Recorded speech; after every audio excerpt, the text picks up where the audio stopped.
Why do we keep tripping over the same obstacles? Why do we keep falling into the same holes?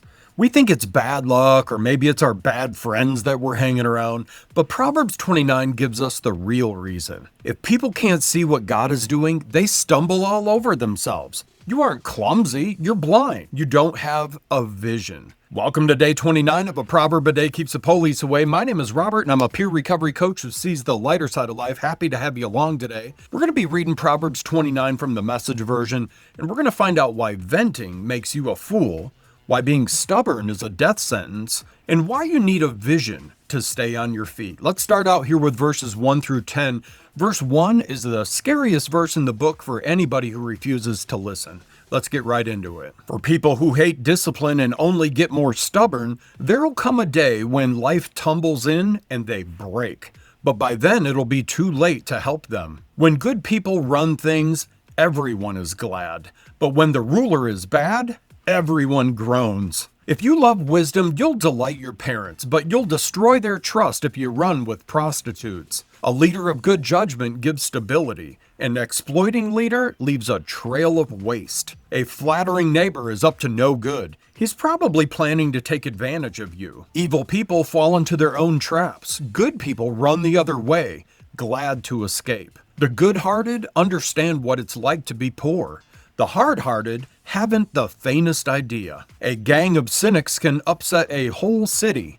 A group of sages can calm everyone down. A sage trying to work things out with a fool gets only scorn and sarcasm for his trouble. Murderers hate honest people. Moral folks encourage them. All right, verse 1 in the Message says here, for people who hate discipline and only get more stubborn, there's going to come a day when life tumbles in and they break.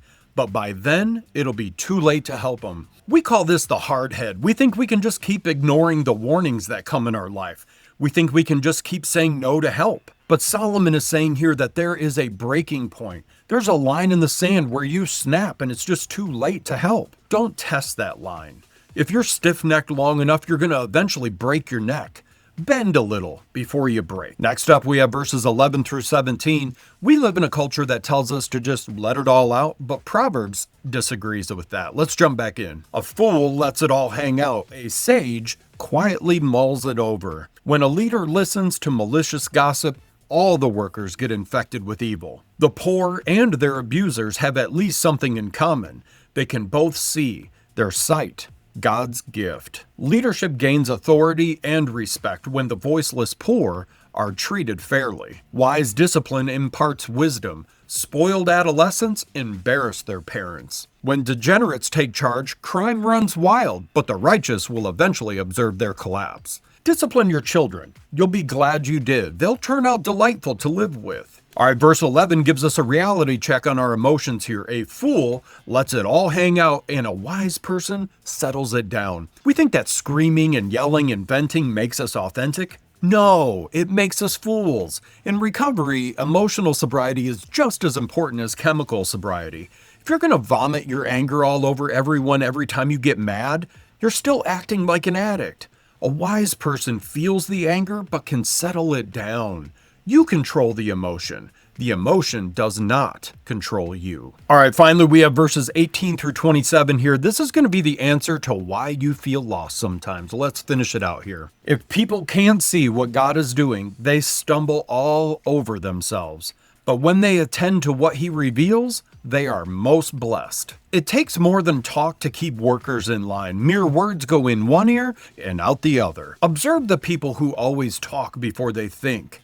Even simpletons are far better off than they are. If you let people treat you like a doormat, you'll be quite forgotten in the end. Angry people stir up a lot of discord. The intemperate stir up trouble. Pride lands you flat on your face.